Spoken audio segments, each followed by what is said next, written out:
for most of it, really, for 95 or maybe 98% of it, it was a peaceful protest. I mean, certainly I know there's been a bit of trouble with the police outside, so maybe 90% of it.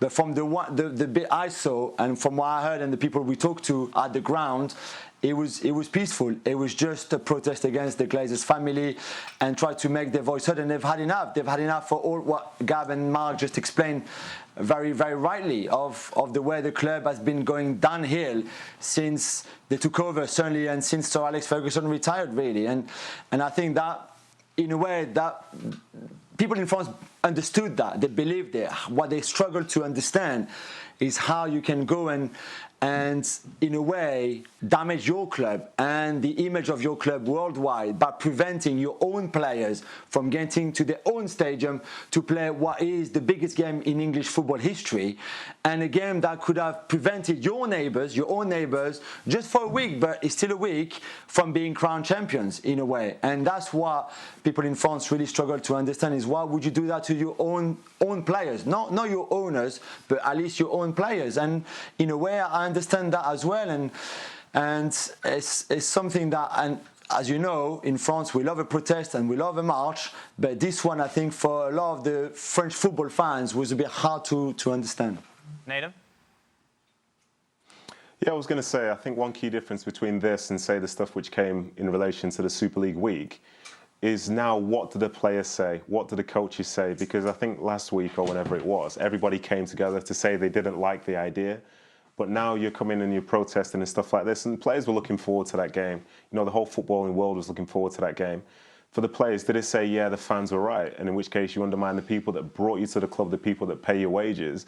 Or do you say nothing? Because if you say nothing, do the supporters now think that they've been left alone to basically just protest by themselves? You know, it's going to be a really, really tough time for United between now and the end of the season. And ultimately, the thing that I think is the most sad for United right now is that I would argue in the last few years, this is probably the best that I've seen them. They've unbeaten away from home the whole season. Obviously, the Europa League isn't the Champions League like they want, but they look far and away the best team left in the competition. It feels like they may be one signing away from being really significant in the Premier League again next season. So things are looking up. But now, as I say, it seems like there's probably going to be a divide, because those players, between now and the end of the year, they're not going to be able to avoid having to answer questions about what they thought about the fans there. And if that causes a rift, then, you know, it's going to be a really tough club to play for in the coming weeks. It's a really good point, Mark, isn't it? And you've got quite a few contacts, obviously, within Manchester United. How will they react to this? Well, I think they'll be confused and they'll be wondering what's happening, because Nedum has a better sense of it than me, but they'll be sat in the hotel for 2-3 hours wondering what's going to happen next, and I'm sure some will have sympathy with the supporters, because they can see where the fans are coming from, in the sense that the players want better players on the stand. The players want to challenge. Players who've been at Man United for quite a while will think that they should be better than they are. So I'd imagine the players privately are thinking, yes, we want this club to invest more, to punch its weight more against the wealthy clubs like Man City, but this isn't the way to do it. You know, the way it ended like this, and I think we have to find a way that the fans can have their voice heard without resorting to, what we saw in the end with people being injured. So for the players, they have to get back on the pitch and hope that next time they play, this doesn't happen again, because I think that'll be the concern there, that when they go to Aston Villa next Sunday, will it happen there, and will it spread?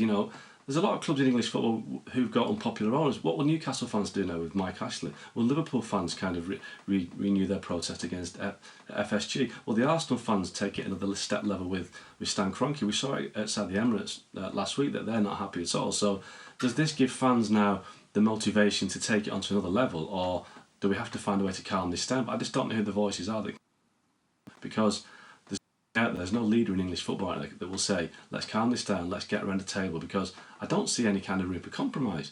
The owners have no feeling for what the fans want.